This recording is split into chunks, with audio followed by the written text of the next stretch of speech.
በመካከለኛው ምስራቅ ሰማይ ስር ሌሊቱን ቀዶ የወጣው ያ አስፈሪና ሰማይ ሰንጣቂው ድምፅ ተራ የነጎድጓድ ድምፅ አልነበረም።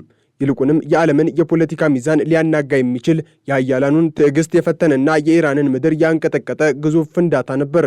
በኢራን ሚስጥራዊና ስትራቴጂካዊ ተብሎ በሚታወቀው የፖርቺን ወታደራዊ ኮምፕሌክስ ላይ የተከሰተው ይህ አደጋ ዓለምን ወደማይፈለግ ቀጥተኛ ጦርነት ሊገፋት የሚችል ትልቅ ክብሪት ሆኗል። ፍንዳታው የተከሰተው ደግሞ የአሜሪካው ፕሬዝዳንት ዶናልድ ትራምፕ በኢራን ላይ ወታደራዊ ጥቃት ለመሰንዘር እያሰላሰሉ ነው በሚል መረጃዎች በስፋት እየወጡ ባሉበት ወሳኝ ሰዓት ላይ መሆኑ ጉዳዩን ይበልጥ አሳሳቢ፣ አስደንጋጭና ሚስጥራዊ አድርገዋል። ይህ ክስተት ተራ አደጋ ሳይሆን በዋሽንግተንና በቴህራን መካከል ለዓመታት ሲብላላ የቆየው ፍጥጫ ወደ መጨረሻው ምዕራፍ መሸጋገሩን የሚያበስር ታሪካዊ ክስተት ይመስላል። የፖርቺን ወታደራዊ ኮምፕሌክስ ለኢራን የጦር ኃይል ተራ ወታደራዊ ሰፈር አይደለም። ይልቁንም የሀገሪቱ የመከላከያ ኢንዱስትሪ የጀርባ አጥንትና የኒውክሌር ምኞቷ ሚስጥራዊ ማከማቻ ተደርጎ ይወሰዳል። ከቴህራን ከተማ በስተደቡብ ምስራቅ 30 ኪሎ ሜትር ርቀት ላይ የሚገኘው ይህ ግዙፍ ኮምፕሌክስ ለዓመታት የዓለም አቀፉ አቶሚክ ኃይል ኤጀንሲና የምዕራባውያን የስለላ ድርጅቶች ዋነኛ ትኩረት ማዕከል ሆኖ ቆይቷል። በፍንዳታው አቅራቢያ የነበሩ ሰዎች እንደሚናገሩት ከሆነ በፍንዳታው ወቅት የታየው የብርሃን ነጸብራቅና የተሰማው ድምፅ እጅግ ግዙፍ ከመሆኑ የተነሳ ከቴህራን ከተማም ጭምር በግልጽ የታየና የነዋሪዎችን ሰላም የነሳ ነበር። የፍንዳታው ስፋትና ጥልቀት ገና በውል ባይረጋገጥም ከስፍራው የሚወጡ መረጃዎች እንደሚያመላክቱት በኮምፕሌክስ ውስጥ የሚገኙ በርካታ ስትራቴጂካዊ ሕንፃዎችና የሚሳኤል ማከማቻዎች ጉዳት ደርሶባቸዋል። ይህ ፍንዳታ በአደጋ እየተከሰተ ነው ወይንስ በታቀደ ወታደራዊ ጥቃት የሚለው ጥያቄ አሁንም በዓለም አቀፉ ማህበረሰብ ዘንድ ትልቅ መላምትን እየፈጠረ ይገኛል። የዶናልድ ትራምፕ ወደ ነጩ ቤተ መንግስት መመለስ በኢራን ላይ የነበረውን ስጋት ወደ ለየለት የጦርነት ትንቢት ቀይሮታል። ፕሬዝዳንቱ በኢራን ላይ ያላቸው አቋም ከፍተኛ ጫና ከሚለው ፖሊሲ አልፎ አሁን ወደ ቀጥተኛ ወታደራዊ እርምጃ እያዘነበለ መሆኑ ይነገራል። ትራምፕ የኢራንን የኒውክሌር ፕሮግራምና የቀጠናውን ተጽዕኖ በዲፕሎማሲ ብቻ ሳይሆን በብረት ክንድ ለማስቆም መነሳታቸው ቴህራንን ከፍተኛ ጭንቀት ውስጥ ከቷታል። በተባበሩት መንግስታት የጸጥታው ምክር ቤት ስብሰባ ላይ የኢራን አምባሳደር አሚር ሰኢድ ኢራቫኒ የተናገሩት ንግግር የውጥረቱን ደረጃ ይፋ ያደረገ ነው። አምባሳደሩ እንዳሉት ትራምፕ በኢራን ላይ ወታደራዊ ኃይል ለመጠቀም የሚያሰሙት ዛቻ ግልጽና የማይሳሳቱ ናቸው። የኢራን አሜሪካንና እስራኤልን በሽብርተኝነትና በሀገር ውስጥ ረብሻ አነሳሽነት እየወነጀለች ቢሆንም ይህ በፓርቺን ላይ የታየው ፍንዳታ ግን ቴህራን ለዓመታት የገነባቸው የደህንነት አጥር መበሳቱን የሚያሳይ ሕያው ምስክር ነው። ይህ ፍንዳታ የተከሰተው የኢራን መንግስት በታሪኩ አይቶት የማያውቀው የውስጥ ቀውስና ህዝባዊ አመጽ ውስጥ ባለበት ወቅት መሆኑ ሁኔታውን ይበልጥ ውስብስብ ያደርገዋል። ካለፈው የፈረንጆቹ ታህሳስ 28 ጀምሮ የተቀሰቀሰው ህዝባዊ ተቃውሞ መላው ሀገሪቱን እያናወጣት ይገኛል። የተቃውሞ መነሻ ደግሞ የኢራን መገበያያ ገንዘብ ማለትም ሪያል በከፍተኛ ሁኔታ ማሽቆልቆሉና የኑሮ ውድነቱ ከቁጥጥር ውጪ መሆኑ ነው። የኢራን መንግስት ለተቃውሞ የሰጠው ምላሽ እጅግ ጨካኝና ደም አፋሳሽ እንደነበር ይገለጻል። የቴህራን ይፋዊ መረጃዎች እንደሚጠቁሙት 3117 ሰዎች ሲገደሉ ከእነዚህም ውስጥ አብዛኛዎቹን መንግስት አሸባሪዎች ሲል ፈርጇቸዋል። ሆኖም ግን የሰብአዊ መብት ተሟጋቾችና ገለልተኛ ታዛቢዎች እንደሚናገሩት መንግስት ስልጣኑን ለማስጠበቅ ሲል በገዛ ዜጎቹ ላይ ጭፍጨፋ እያካሄደ ሲሆን በፓርቺን የተከሰተው ፍንዳታም የዚህ የሀገር ውስጥ መናጋትና የወታደራዊ መዋቅሩ ድክመት ውጤት ሊሆን እንደሚችል ይገመታል። በፓርቺን የተከሰተውን ፍንዳታ በተመለከተ የሚነሱት መላምቶች እጅግ አስደንጋጭ ናቸው። አንደኛውና ዋነኛው መላምት የእስራኤል የሞሳድ ድርጅት ወይም የአሜሪካ ልዩ ኃይሎች የፈጸሙት ስውር ጥቃት ነው የሚለው ነው። እስራኤል ከዚህ ቀደም በኢራን የኒውክሌር ተቋማት ላይ ተመሳሳይ ጥቃቶችን በሳይበርና በሰው ኃይል ስታደርግ ቆይታለች። የኢራንን ሚሳኤል የማምረት አቅም ለማዳከምና የኒውክሌር ሙከራዎችን ለማሰናከል ፓርቺን ዋነኛ ኢላማ መሆኑ ለማንም የተሰወረ አይደለም። በሌላ በኩል ደግሞ ጥቃቱ በትራምፕ ትዕዛዝ የተፈጸመ የቀዶ ጥገና አይነት ወታደራዊ እርምጃ ሊሆን ይችላል የሚሉ ወገኖችም አሉ። ይህ ፍንዳታ የኢራን መከላከያ ሰራዊት ምን ያህል ለጥቃት የተጋለጠ መሆኑን የሚያሳይ ሲሆን በሀገር ውስጥ እየታየ ካለው አመጽ ጋር ተዳምሮ የኢራንን መንፈሳዊ አገዛዝ ወደ መጨረሻው አፋፍ እያመጣው እንደሆነ ይገመታል። የኢራኑ አምባሳደር ኢራቫኒ አሜሪካን እና እስራኤልን በታጠቁ ቡድኖች በኩል ጥቃት እያደረሱብን ነው ሲሉ መወንጀላቸው ቴህራን ለጥቃቱ ምላሽ ለመስጠት በዝግጅት ላይ መሆኗን ያሳያል። ኢራን በሊባኖስ በየመንና በኢራቅ ባሉ ተላላኪዎቿ በኩል በአሜሪካ የጦር ሰፈሮችና በእስራኤል ላይ ጥቃት የመሰንዘር አቅም ቢኖራትም አሁን ግን የራሷ ምድር እና ምስጢራዊ ተቋሞች መመታታቸው የኃይል ሚዛኑ መቀየሩን ያሳያል። የኢራን መንግስት የኢኮኖሚ ውድቀቱንና የህዝቡን ሮሮ ለመሸፈን ሲል ጥቃቱን የውጭ ጠላቶች ሥራ አድርጎ ቢስለውም በፓርቺን ላይ የታየው ያ ግዙፍ ጭስ ግን የኢራን ወታደራዊ የበላይነት ማክተሙን የሚያበስር ይመስላል። የትራምፕ ዛቻዎች ከቃላት ባለፈ ወደ ተግባር መሸጋገራቸው ለዓለም አቀፉ ማህበረሰብ ትልቅ ስጋት ሆኗል። ፕሬዝዳንቱ የኢራንን መንግስት ወደ ድርድር ጠረጴዛ ለማምጣት ወይም ደግሞ ስርዓቱን ለመቀየር ያላቸው ጽኑ ፍላጎት መካከለኛው ምስራቅን በማንኛውም ሰዓት ሊፈነዳ በሚችል የባሩድ ክምር ላይ አስቀምጦታል። የፓርቺን ፍንዳታ የአደጋ ውጤት ይሁን ወይም የታቀደ ጥቃት ውጤቱ ግን አንድ ነው። ኢራን አሁን ካለችበት የውስጥና የውጭ ጫና አንጻር ለትልቅ ጦርነት ዝግጁ አይደለችም። የሪያሉ መውደቅና የህዝቡ አመፅ መንግስትን ክፉኛ አዳክሞታል። በዚህ ሁኔታ ላይ የተሰነዘረው የፓርቺን ጥቃት ደግሞ የመንግስትን ወታደራዊ ሞራል ክፉኛ የሚጎዳው ነው። የዓለም ነዳጅ ዋጋና የንግድ መስመሮችም በዚህ ፍጥጫ ምክንያት ስጋት ላይ ወድቋል። ኢራን በምላሹ የሆርሙዝ ሰርጥን ለመዝጋት ብትሞክር ዓለም ወደማይወጣበት የኢኮኖሚ ቀውስ ውስጥ ልትገባ ትችላለች።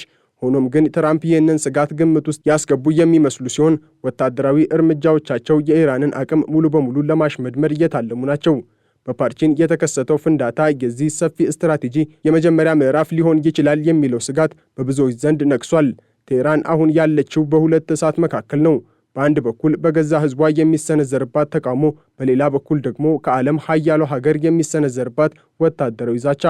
ይህ ፍንዳታ ያስከተለው የሰው ኃይልና የቁሳቁስ ጉዳት ገና በዝርዝር ባይገለጽም የኢራን መንግስት ጉዳዩን ለመሸፈን የሚያደርገው ጥረት ግን አልተሳካም። ማህበራዊ ሚዲያዎችና የሳተላይት ምስሎች የፍንዳታውን አስከፊነት ለዓለም እያሳዩ ይገኛሉ። ፓርቺን ላይ የደረሰው ጉዳት የኢራንን ሚሳኤል የማምረት አቅም ለዓመታት ወደ ኋላ ሊመልሰው ይችላል።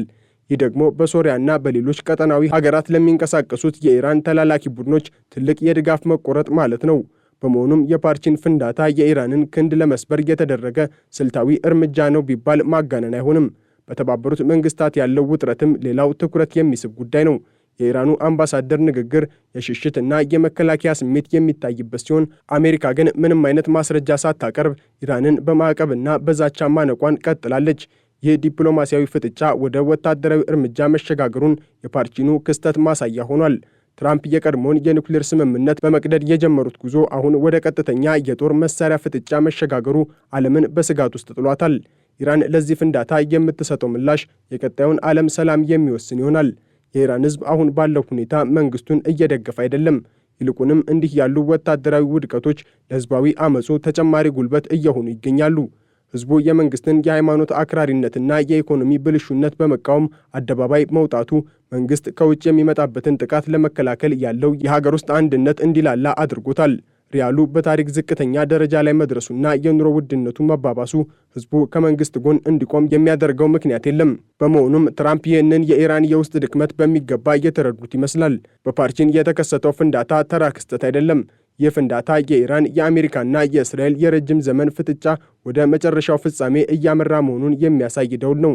የዶናልድ ትራምፕ የጥቃት ስጋት፣ የኢራን የውስጥ ህዝባዊ አመፅና የኢኮኖሚ ውድቀት ተዳምረው የኢራንን መንግስት ወደማይቀረው ውድቀት እያመጡት ነው። በፓርቺን ሰማይ ላይ የሚታየው ያ አስፈሪ ጭስ ምናልባትም የአንድ ዘመን ማብቂያና የሌላ አዲስ ቀውስ መጀመሪያ ሊሆን ይችላል። ዓለም በጭንቀት የምትጠብቀው ጥያቄ ይሄ ነው። የፍንዳታ የትልቅ ጦርነት መጀመሪያ ይሆን ወይንስ የኢራን መንግስት ለድርድር እንዲንበረከክ የሚያስገድድ የመጨረሻው ማስጠንቀቂያ? መልሱን ጊዜ የሚመልሰው ቢሆንም አሁን ግን መካከለኛው ምስራቅ በማንኛውም ሰዓት ሊፈነዳ የሚችል የታሪክ እሳተ ገሞራ ላይ ትገኛለች። የፓርቺን ምስጢራዊ ፍንዳታ በዚህ ታላቅ ድራማ የመክፈቻ ምዕራፍ ሆኖ ተመዝግቧል። ይህ ፍጥጫ በቀጣዮቹ ቀናትና ሳምንታት ውስጥ ወደ የትኛው አቅጣጫ እንደሚያመራ መተንበይ ቢከብድም የኃይል ሚዛኑ ግን ወደ አሜሪካና አጋሮቿ እያዘነበለ መሆኑ ግልጽ ነው። ኢራን ለዓመታት የገነባቸው የወታደራዊ ምስጢር ምሽግ አሁን በብርሃን ፍጥነት ተጋልጧል። የፓርቺን ፍንዳታ ድምፅ ቢቆምም ያስከተለው ፖለቲካዊ ንዝረት ግን መላውን ዓለም እያናወጠ ይገኛል። የኢራን መንግስት ህልውናው አደጋ ላይ መውደቁን ካመነ የሚወስደው እርምጃ ወይም ደግሞ ትራምፕ የሚሰጡት ቀጣይ ትዕዛዝ የዓለምን የወደፊት ዕጣ ፈንታ የሚወስን ይሆናል። እስከዚያው ግን ፓርቺን የዓለም ፖለቲካ ትኩሳት ማዕከል ሆና ትቀጥላለች። መንግስት እንዲህ ያሉ ውድቀቶችን በኃይል ለመሸፈን ይሞክራል።